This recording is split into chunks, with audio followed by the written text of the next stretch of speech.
Hello, this is Matt Adzenga, the lead developer of BlastZone 2.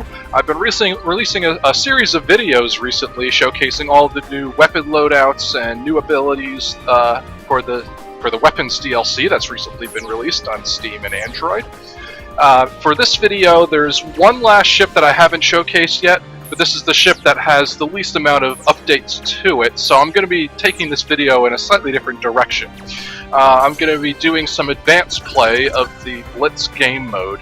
Now, I've recapped this I've described this in previous videos, but to recap, this is similar to survival mode in that you have infinite waves of enemies that keep getting stronger and more numerous as the game progresses, and the final goal is to get the high score. But with Blitz mode, the waves of enemies are much larger than any other game mode, but you start off with your full weapon loadout and you actually can charge your hypermeter much faster than any other game mode as well to combat the large amount of enemies. From people I've talked to that have played this game, they really like it a lot. It's very intense, but it's very fun. You're really destroying like hundreds of enemies really with really powerful weapons, and it's just a real blast to play for sure. So if you haven't checked out this game mode, I strongly suggest you do, but for now, we will get started. I'm going to use Veteran difficulty level to show the high level of play, and as I said earlier, I'm going to be using the Eagle Eye, which is the average ship in the game that has the least amount of updates for it in the recent update. So, as a quick rundown, you have your standard loadout with your normal bolt, power bolt, and super bolt, which are the different power levels of bolts essentially for the different levels of charge. And then your hyper loadout, you have your rapid bolts and power bolts that can shoot more rapidly. And then you also have the wide beam as your like ultimate attack essentially for this ship. So let's get started. Now there are two pillars of strategy in order to do well in this game mode. It's not quite as important earlier on, but I can still show you. Now you notice while I'm firing, my hypermeter goes up at a very slow rate, but if I let go, it speeds up quite a bit. So essentially putting yourself at risk gives a much greater reward. Now when you have hyper mode enabled, you see picking up these white points drops boosts my hypermeter. So the second pillar of strategy is to just pick up as many of these as possible.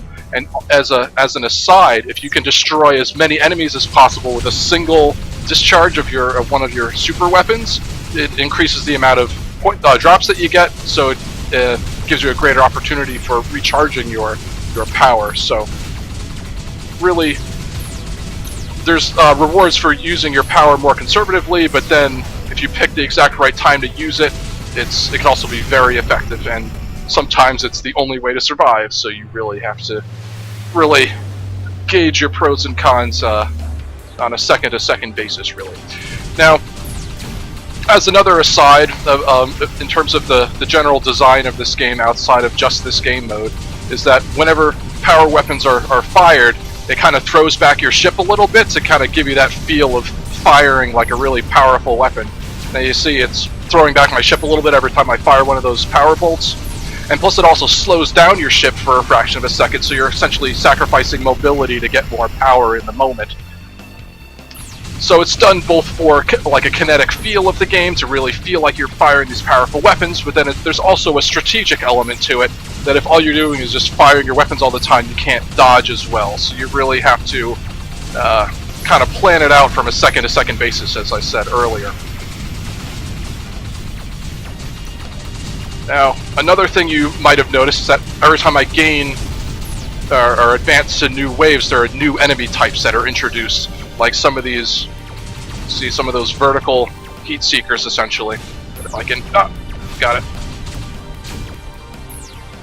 As you can see, it's getting more and more difficult to essentially go full pacifist mode to charge up my hypermeter, but that's the whole reward of this game. If I can, there we go, got it.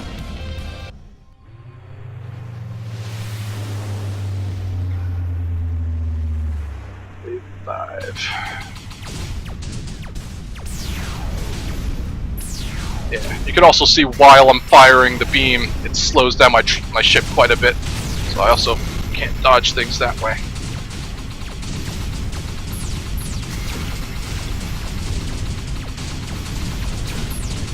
Obviously, this is done at a much higher difficulty level, so you don't have to worry about the game being this difficult if you're just getting used to it.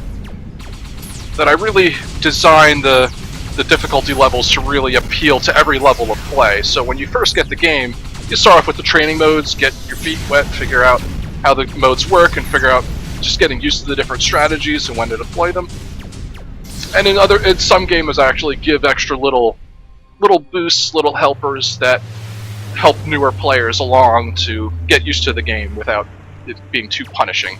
Because one thing I've noticed about many shooters is that sometimes you have your hardcore shooters that are just really, really difficult all the time, and then you have your other kind of more casual shooters that you just spread and kill everything and just have fun or whatever. Whereas with this game, I'm really going for that best of both worlds, that you can have that training level of play to get used to the game and just have fun if you're not necessarily want to just, if you don't think you're that good, but you just want to have some fun, you don't have to worry about the challenge too much, then you could totally do that. And I'm getting destroyed here.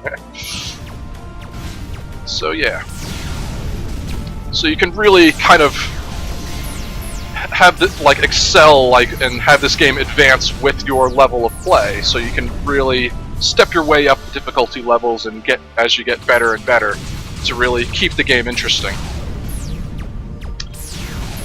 And also, the weapon patterns are different at different levels of play, so it's not like, oh, the game's playing exactly the same, except it's just more difficult. No, it's like the patterns are different, so there's different things that you have to learn, different areas of play, like different strategies that you have to become more adept at. So it really keeps things interesting to all the way up the line of your level of play.